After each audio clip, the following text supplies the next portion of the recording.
আসসালামু আলাইকুম। অনুসন্ধানী বাংলা টিভির পক্ষ থেকে সবাইকে স্বাগতম। আপনাদের সাথে আছি আমি মোছাম্মদ জান্নাতুল ফেরদৌস। বোচাগঞ্জে প্রবীণ সাংবাদিক ও পরিবারের চরম নিরাপত্তাহীনতার অভিযোগ। প্রকাশ্য হুমকি, চাঁদা দাবি, মারধর ও ব্ল্যাকমেল। দীর্ঘ তালিকার আসামিদের বিরুদ্ধে গুরুতর অভিযোগ। দিনাজপুর জেলার বোচাগঞ্জ উপজেলায় এক প্রবীণ সাংবাদিক ও তার পরিবার দীর্ঘদিন ধরে চরম নিরাপত্তাহীনতায় ভুগছেন বলে অভিযোগ উঠেছে।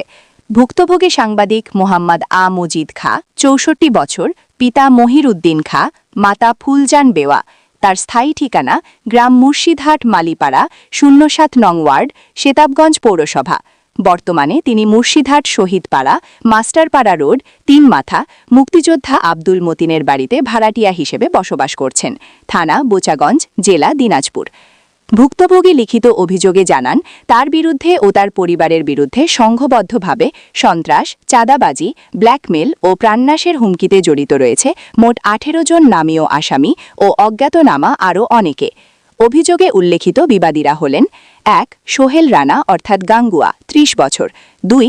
মোহাম্মদ রনি অর্থাৎ কেকরা, ২৭ বছর। উভয়ের পিতা মৃত আয়ুব আলী, সাং মুর্শিদহাট রেল কলোনি পাড়া। ৩. মোহাম্মদ রুবেল খা, ৩৪ বছর।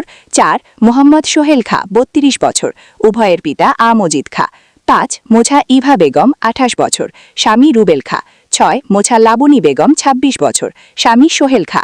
৭. মোহাম্মদ সাগর, ২৯ বছর, পিতা অজ্ঞাত, মাতা রুমানা বেগম রুবি অর্থাৎ ওবেলা। ৮. মোহাম্মদ হোসেন, ২৫ বছর, পিতা মোহাম্মদ শামসুল। ৭ ও ৮ নং বিবাদীর ঠিকানা মুর্শিদহাট কলেজপাড়া। ৯. লাইসুর রহমান, ৫৪ বছর, পিতা মৃত মফির উদ্দিন। ১০. লিপি আক্তার, ৪৪ বছর, স্বামী লাইসুর রহমান। ১১. মোছা আশা আক্তার, ২৬ বছর, পিতা লাইসুর রহমান। ১২. মোছা রাশিদা আক্তার, ৩০ বছর, স্বামী দেলোয়ার হোসেন। ১৩. মোহাম্মদ নয়ন মিয়া, ২৪ বছর, পিতা লাইসুর রহমান। ১৪. মোহাম্মদ দেলোয়ার হোসেন, ৩৭ বছর, পিতা মমিন অর্থাৎ হামিদুর। ১৫. মোহাম্মদ আশরাফুল ইসলাম, ৩৫ বছর, পিতা আব্দুস সামাদ। উভয়ের ঠিকানা জালগাঁও ৩ নং ইউনিয়ন পরিষদ। ১৬. মোছা মীরা কাশ্মীরি, ৪০ বছর, সাবেক ইউপি সদস্য, স্বামী আব্দুল আলিম। ১৭. মোহাম্মদ আব্দুল মালেক অর্থাৎ চৌধুরী, ৫৫ বছর, পিতা মৃত মশির উদ্দিন। ১৮. আব্দুল আলিম, ৪৮ বছর, পিতা অজ্ঞাত। ১৬, ১৭ ও ১৮ নং বিবাদীদের ঠিকানা পুরাতন গুচ্ছগ্রাম, ১ নং নাফানগর ইউনিয়ন, ডাকঘর বড় সুলতানপুর, থানা বোচাগঞ্জ, জেলা দিনাজপুর। এছাড়াও অজ্ঞাতনামা আরও অনেকে রয়েছে, যাদের দেখলে ভুক্তভোগী চিনতে পারবেন বলে অভিযোগে উল্লেখ করা হয়। ভুক্তভোগীর দাবি, অভিযুক্তরা সবাই সংঘবদ্ধ সন্ত্রাসী, চাঁদাবাজ ও অপরাধী প্রকৃতির। রুবেল, সোহেল, ইভা ও লাবণীর বিরুদ্ধে পূর্বে সিআর মামলা নং ১৫/২৪, ১৮৪/২৪ ও পি মামলা নং ৩৬৬/২৪ চলমান রয়েছে। এছাড়াও ৯ নং থেকে ১৮ নং বিবাদীদের বিরুদ্ধে বোচাগঞ্জ থানা ও দিনাজপুর আদালতে মামলা নং ৪/২৩, দিনাজপুর কোর্ট বিচার ফাইল নং ১২৯/২৩, সিআর মামলা নং ৯০১/২৪, ২২৩/২৪, ২৫৪/২৪, ২৬৬/২৬, পি মামলা নং ২৪/২৬, সিআর মামলা নং ২২/২৬ ও দিনাজপুর কোতোয়ালি থানার জিডি নং ২১৯৫/২৪, নিখোঁজ ডায়েরি, বোচাগঞ্জ থানার জিডি নং ৩৩৩/২৪, নগদ টাকা ও অলঙ্কার সংক্রান্ত জিডি নং ৮১৭/২৬, নিখোঁজ ডায়েরি, অনলাইন জিডি নং ১০১৫, জিডি নং ০৫ ও জিডি নং ১০৪৪ বিদ্যমান রয়েছে। অভিযোগে বলা হয়, ৩ নং থেকে ১৮ নং বিবাদীদের হুকুমে ১ নং থেকে ৪ নং বিবাদী দীর্ঘদিন ধরে ভুক্তভোগীকে প্রকাশ্যে নিয়মিত হুমকি, চাঁদা দাবি ও ব্ল্যাকমেল করে আসছে। এর ফলে তিনি ও তার পরিবার চরম আতঙ্ক ও উদ্বেগের মধ্যে দিন কাটাচ্ছেন। ভুক্তভোগী জানান, গত ২৮ জানুয়ারি ২০২৬ ইংরেজি তারিখ থেকে তাকে ও তার পরিবারকে একাধিকবার প্রাণনাশের হুমকি দেওয়া হয়। এর আগেও ৯ জুন ২০২৫ তারিখে কলেজ রোড রেলঘুন্টি মোজাম্মেলের চায়ের দোকানের সামনে ২৫-৩০ জনের একটি দল নিয়ে অভিযুক্তরা তার উপর অতর্কিত হামলা চালায়। পরে ১৭ ফেব্রুয়ারি ২০২৬ তারিখে সেতাবগঞ্জ কলেজ রোড রেলঘুন্টি সরস্বতীর চায়ের দোকানের ভেতরে ঢুকে তাকে মারধর করা হয়। এতে তার শরীরের বিভিন্ন স্থানে আঘাতপ্রাপ্ত হন।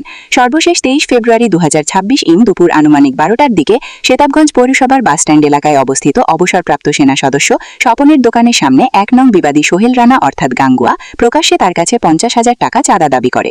ওই সময় ঘটনাস্থলে ভ্যান চালক আলাল, মজিদ খানের ছেলে রসুল খান সহ পথচারী ও স্থানীয় লোকজন উপস্থিত ছিলেন এবং তারা পুরো ঘটনা প্রত্যক্ষ ও শ্রবণ করেন। অভিযোগে আরও বলা হয়, ভুক্তভোগীর ২ শিশুকন্যা জান্নাতি আক্তার ৬ ও মিম আক্তার ৪, অভিযুক্ত আশা আক্তার ১৭,০৯,২০০ টাকা নগদ অর্থ, কোটি টাকার সম্পদ ও জরুরি ফাইল উদ্ধারের বিষয়ে বিষয়ে সোহেল রানা ও তার সহযোগীদের সঙ্গে সমঝোতার নামে তাকে অর্থ দিতে বাধ্য করা হয়। এর ধারাবাহিকতায় 28 জানুয়ারি 2026 ইং তারিখে প্রথমে 12,000 টাকা এবং পরে 300 টাকার স্ট্যাম্পের মাধ্যমে আরও 20,000 টাকা প্রদান করা হয়, যা একাধিক ব্যক্তির উপস্থিতিতে লেনদেন হয়।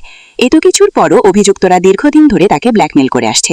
এখনও আরও নগদ টাকা দাবি করা হচ্ছে এবং অভিযুক্তদের পক্ষ নিয়ে উভয় পক্ষের কাছ থেকেই হাজার হাজার টাকা হাতিয়ে নেওয়া হচ্ছে বলে অভিযোগ করা হয়। ভুক্তভোগীর দাবি, টাকা না দিলে তাকে সেতাবগঞ্জ পৌরসভা এলাকা ছেড়ে চলে যেতে বাধ্য করা হবে, নতুবা তাকে খুন করে গুম করে ফেলার হুমকি দেওয়া হচ্ছে।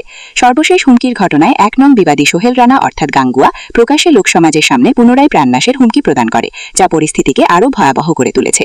এতে করে প্রবীণ সাংবাদিক মোহাম্মদ আ মজিদ খা ও তার পরিবার, বিশেষ করে 2 শিশুকন্যা নিয়ে চরম নিরাপত্তাহীনতায় ভুগছেন বলে তিনি অভিযোগ করেন। তিনি ঘটনার সরেজমিনে তদন্ত, নিরপেক্ষতা বজায় রেখে প্রকৃত সত্য উদ্ঘাটন এবং অভিযুক্তদের বিরুদ্ধে দ্রুত আইনগত ব্যবস্থা গ্রহণের জন্য প্রশাসনের ঊর্ধ্বতন কর্তৃপক্ষের জরুরি হস্তক্ষেপ কামনা করেছেন।